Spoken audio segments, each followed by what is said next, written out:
This is the Randi Rhodes Show. To speak with Randi, dial 561-270-3844. That's 561-270-3844. What about, but there's real pain. Grocery prices are up 30%, more than 30%. Since the beginning of the pandemic, and people are spending more on food and groceries than they have at any time really in the past 30 years. That's a real day-to-day pain that people feel. It really is, and it's real. But the fact is that if you take a look at what the people have, they have the money to spend. It angers them and angers me that you have to spend more. For example, the whole idea of this notion that Senator Casey talked about, shrinkflation. I think it's on your program. Same price for a smaller bottle of juice or something. For example, Snickers bar, they did a thing, and it's like 20% less for the same price. Yeah. That's corporate greed. That's corporate greed. And we've got to deal with it, and that's what I'm working on. So he knows what's going on. He just is, facing a Congress that's made up of Marjorie Taylor Greene and Paul Gosars. What do you do with a ship of fools like that? What do you do when you have people who are supposed to be serving the people who sent them there, who either can't serve them because they've been kicked off every committee because of their anti-Semitic remarks, or have been sent there to create an enormous amount of chaos so nothing can get done for the American people? Like, what do you do when those are the representatives? What do you do? You have an election is what you do. And the last time they lied to us, they said, oh, big red wave is coming, big red wave. Well, it didn't come, but they still have the majority by, one seat now, one freaking seat. But that gives them all the committee chairmanships, et cetera, right? And they also have the speakership. And that is the exact position in Congress that decides what gets voted on the floor. That is the position that decides what pieces of legislation will even see the light of day in a vote, right? So that's why when she stood up yesterday, you heard her say privileged resolution, right? Once you do something like that, and you bring up a privileged resolution, meaning you're outside of the speaker introducing it as the majority leader, you need 3/4 of the House. You need, she would need, she got nowhere with it, none. In fact, the Democrats were very happy to cast her crap aside, to vacate her vacation or her vacate order, whatever it was.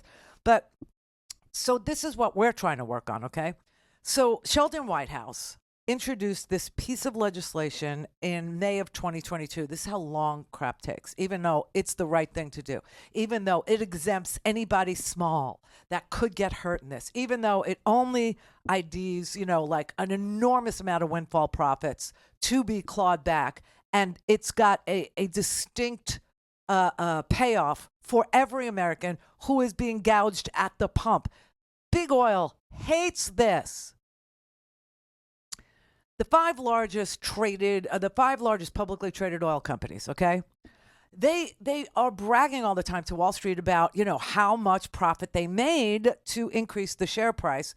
And if it doesn't increase enough for them based on their gouging and their profit making, well, then they buy back their own damn stock with the profits. That is the endless loop we're on. That's why gas costs what it costs.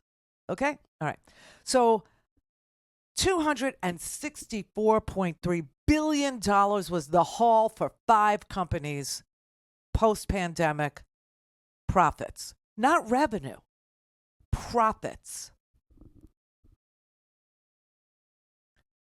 So the Democrats in the Senate, the names I've already read to you, reintroduced the Big Oil Windfall Profits Tax Act that passed the House in 22.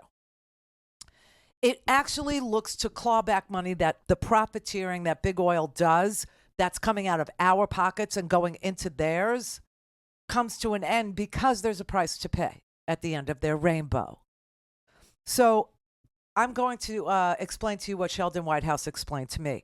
Quote, Big Oil's obscene profits last year are the spoils of war and cartel pricing. Clawing back Big Oil's windfall and returning it to the American families who paid for it at the pump is good policy that deters future price gouging and repays us. Now, Sheldon Whitehouse, as you know, sits on Judiciary, where he's most famous for exposing the disgusting and corrupt nature of Samuel Alito and Clarence Thomas, who just cut out the middleman of the lobbyist and take the money directly, or let them buy their mom's house or an RV that costs $300,000, right? They just cut out the lobbyist. But Whitehouse is also the chairman of the Senate Budget Committee. He's a senior member of the Senate Environment and Public Works Committee. So this falls in his wheelhouse. This is part of his purview. So he said Congress should heed the president's call, ignore the fossil fuel industry's lies, and deliver this needed relief for the American people. Ro Khanna, by the way, is bringing it to the floor. Well, he's introducing it in the House. But he said big oil continues to rake in record profits in the midst of an ongoing energy crisis and is using the money to enrich their own shareholders, stock buybacks, while average Americans are hurting at the pump, said Ro Khanna. I'm glad to introduce this legislation with Senator Whitehouse to hold big oil accountable for high gas prices and put that money back in the pockets of Americans. Okay, here's what we're talking about. The 5 largest publicly traded oil companies are ExxonMobil, Chevron, BP, Shell, and Total Energies. Pre-tax profits total $264.3 billion in fiscal year 2022. Okay, this is post-pandemic. Exxon alone reported $77.8 billion in profits in 2022. That smashed the record earnings of any American or European oil company in the history of American and European oil companies. They also announced plans to keep production flat. They like it where it is. They could increase it, they could, but they like it where it is right now because this is where they can price gouge the best. This is where they can rake in the most profits. This is where, at this production level, which they control, they can, see this kind of $77.8 billion in profits, right? So Chevron, who is flush with $49.7 billion in profits, they look like pikers next to Exxon, right?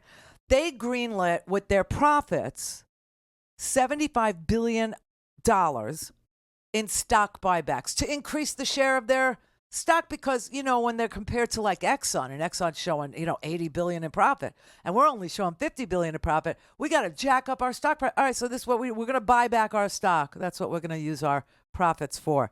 What? You're not going to reward your customers or, no. So the executives that have stock options, they walked away with multi-million dollar paydays, okay? Last year, when gas prices briefly surpassed $5 a gallon, squeezing the budgets of families all across this country, and the price of gas is significantly less since then, it still remains way, way, way more expensive than it was pre-pandemic. Why is that? Price gouging. So what this bill does is it says if you do the math and your pre-pandemic price was less than your post-pandemic price, and the oil production in the country and in fact in the world is way, way above pre-pandemic levels, which it is, then you must be price gouging. And if that happens, if the difference between the current price of a barrel of oil and the pre-pandemic average price per barrel is ridiculous and it's 50% more, then you have to actually pay people back for what you did, for gouging them at the pump.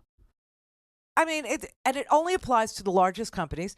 It only applies to companies that produce at least 300,000 barrels of oil per day.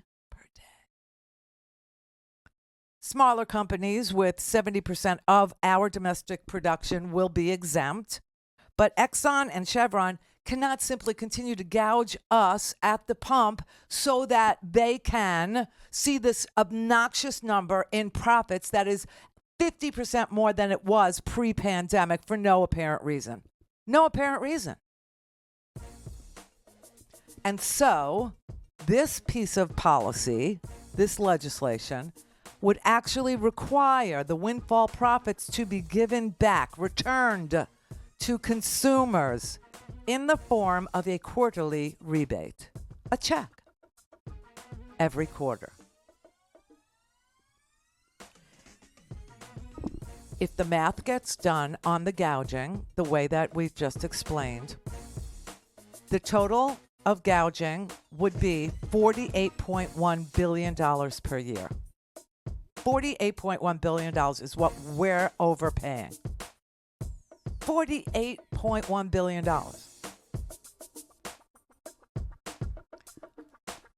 Tax filers would get a quarterly check for like $255. Everyone. Don't have time to listen to the live show? Want to hear more on your schedule? Go to randyrhodes.com and buy a stinking podcast.